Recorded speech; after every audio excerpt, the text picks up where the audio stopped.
రాంబాబుపై మంత్రి సవిత ఫైర్ అయ్యారు. వెంటనే అరెస్టు చేయాలని అన్నారు సవిత. అంబటి రాంబాబును కఠినంగా శిక్షించాలని అంటున్నారు మంత్రి సవిత. అరాచకాలు మనం 5 సంవత్సరాలుగా చూసాం. ఒక్కొక్కటి బయటపడుతున్నాయి. మరి ఆ ఒక్కొక్కటి బయటపడుతుంటే చట్టం తన పని చేసుకుంటూ పోతుంటే మరి జగన్మోహన్ రెడ్డి గారు ఒక పక్క ప్రజలను నరికితే రపరప నరికితే తప్పేముందంటారు. మరి ఈ రోజు రాంబాబు గారు అంబటి రాంబాబు గారు ఈ రోజు మాన్య శ్రీ ముఖ్యమంత్రి చంద్రబాబు నాయుడు గారిని ఏ విధంగా అసభ్యకరంగా మాట్లాడారో మనం చూసాం. జగన్మోహన్ రెడ్డి గారు ఈ రోజు అంబటి రాంబాబు గారు యావత్ ఆంధ్రప్రదేశ్ ప్రజలందరికీ బహిరంగంగా క్షమాపణ చెప్పాలి. ఎందుకంటే ఈ రోజు భారతదేశంలోనే ఈ రోజు రాష్ట్రం అభివృద్ధిలో పరుగులు పెడుతుంది. వారు తప్పుల మీద తప్పులు కోర్టు ఒక్కొక్కటిగా మరి బయట పెడుతుంటే వీళ్ళు డైవర్షన్ పాలిటిక్స్ చేయడానికి మరి వైసీపీ కార్యకర్తలు రెచ్చగొట్టడానికి ఏ విధంగా అసభ్యకరంగా మాట్లాడారో చూసాం. అంబటి రాంబాబు గారికి తెలియజేసేది, మీరు సంస్కారహీనులు.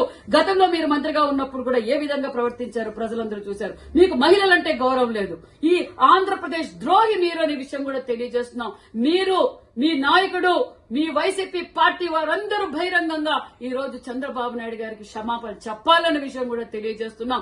ఖబర్దార్ రాంబాబు గారు, మేం చెప్పేది ఒకటే, మేము చాతకాక కాదు, మీలాగా అరాచకాలను ప్రోత్సహించే వ్యక్తి కాదు మా చంద్రబాబు నాయుడు గారు. మా లోకేష్ బాబు గారు ఒక్క మాట మాకు చెప్పితే మీరు ఇంటి నుంచి బయటికి రారన్న విషయం కూడా మీకు తెలియజేస్తున్నాం. మేము అరాచకాలు దౌర్జన్యాలు మరి వద్దనే ఉద్దేశంతోనే మా యువగల మొదలైతే నారా లోకేష్ బాబు గారు మమ్మల్ని ప్రజాస్వామ్యబద్ధంగా రాజకీయం చేయమన్నారు, ప్రజాస్వామ్యబద్ధంగా పరిపాలన చేయమన్నారన్న విషయం మీకు తెలియజేస్తున్నాం. ఖబర్దార్ ఇంకొకసారి ఇలా మాట్లాడితే ఊరుకుండే ప్రసక్తే లేదు. కూటమి ప్రభుత్వం, కూటమి నాయకులు, కూటమి కార్యకర్తలు ఎదురు చూస్తున్నారు. ఒక్క సందేశం ఇస్తే చాలు మీ వైసీపీ పార్టీ మీ వైసీపీ గుండాలను ఎలివేయటానికి సిద్ధంగా ఉన్నారన్న విషయం కూడా తెలియజేస్తున్నాం. మీరు బహిరంగంగా ఆంధ్రప్రదేశ్ ప్రజలందరికీ క్షమాపణ చెప్పాలి. ఈ రోజు ఆంధ్రప్రదేశ్ ప్రజల కోసం అహర్నిశలు కష్టపడుతున్న వ్యక్తి ముఖ్యమంత్రి చంద్రబాబు నాయుడు. మీకు చేసేకి చేతగాక ఈ రోజు మా నాయకుడిని అసభ్యకరంగా మాట్లాడతారా? మీరు ఎవరిని అవమానించినట్లు? రాష్ట్ర ముఖ్యమంత్రి గారిని అవమానించారు. చట్టం తన పని తాను చేసుకుంటూ పోతుంది.